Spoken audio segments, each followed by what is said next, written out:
if you go the WBO route, obviously you've already got that number 1 position. Shakur Stevenson's the current champion, but there's talk of him unifying in the summer with Josh Warrington. Firstly, what do you think of that fight?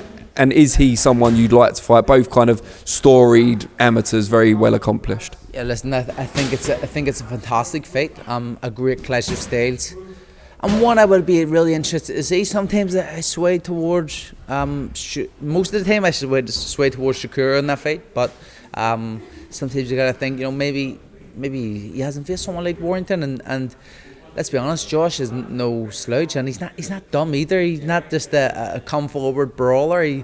He has method behind the madness, and obviously with his dad behind him, he's a very smart and shrewd operator. They come up with a great game plan. So I'm leaning more towards Shakur, but it's a really interesting fight. Would I love the fight? Either of them? Yes. Whoever the champion is at the time, whether it's WWA, IBF, whatever it is, whoever is the champion, and the time I face them, I'm ready. I know I will be ready, and I'll go out with both hands and become world champion. Bob Arum talked around, 18 months, 2 years ago now, about the possibility of you maybe even moving down to super bantamweight. Having trained for another 2 years since then, is that a possibility? You know what? I spoke about this with my brother. Obviously, me and Adam stuff, we spoke about it, but when I spoke about it with my father, my brother, and obviously my nutritionists and stuff, I can get down to super bantamweight, but it's whether or not I'm there healthily, and there.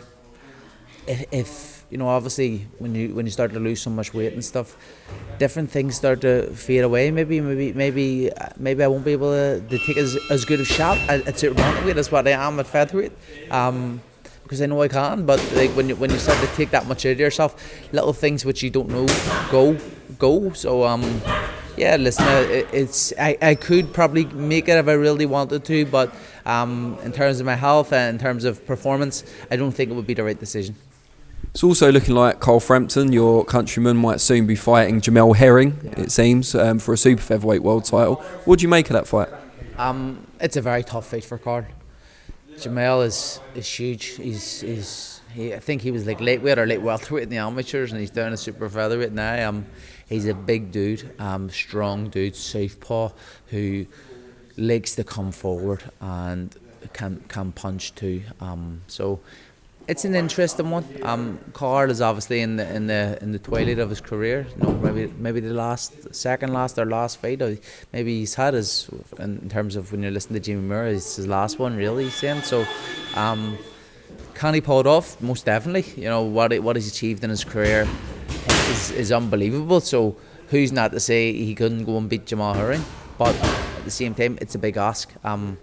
In Belfast, nothing's impossible for Carl, because every time he performs there, he puts on a great show. I don't think he's ever lost. He hasn't lost ever at home. So it looks like it's happening in Belfast. It looks like it's going to happen in Windsor Park, and I know that's a dream come true. A world title fight in Windsor Park for Carl Frampton.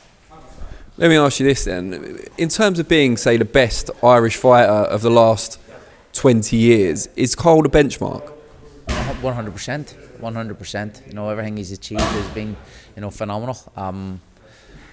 Yeah, he trumps McGuigan for me. Probably better than you look back at Steve Collins, you don't know as well. Like you gotta take him into consideration too. So, but in recent times, definitely Carl. Brilliant. Well, we wish you the very best luck, not least in moving in with Josh Kelly. I think that might be more of a challenge than anything else. I'm only joking about cocaine hookers because I have a wife and say you're a married man. So. I mean, I'm not actually about that life, but if you are, we'll get them for you. I appreciate it. Yeah. Well, let me consider the offer. It's very kind. Really appreciate your time. I'll see you soon. Take care, mate.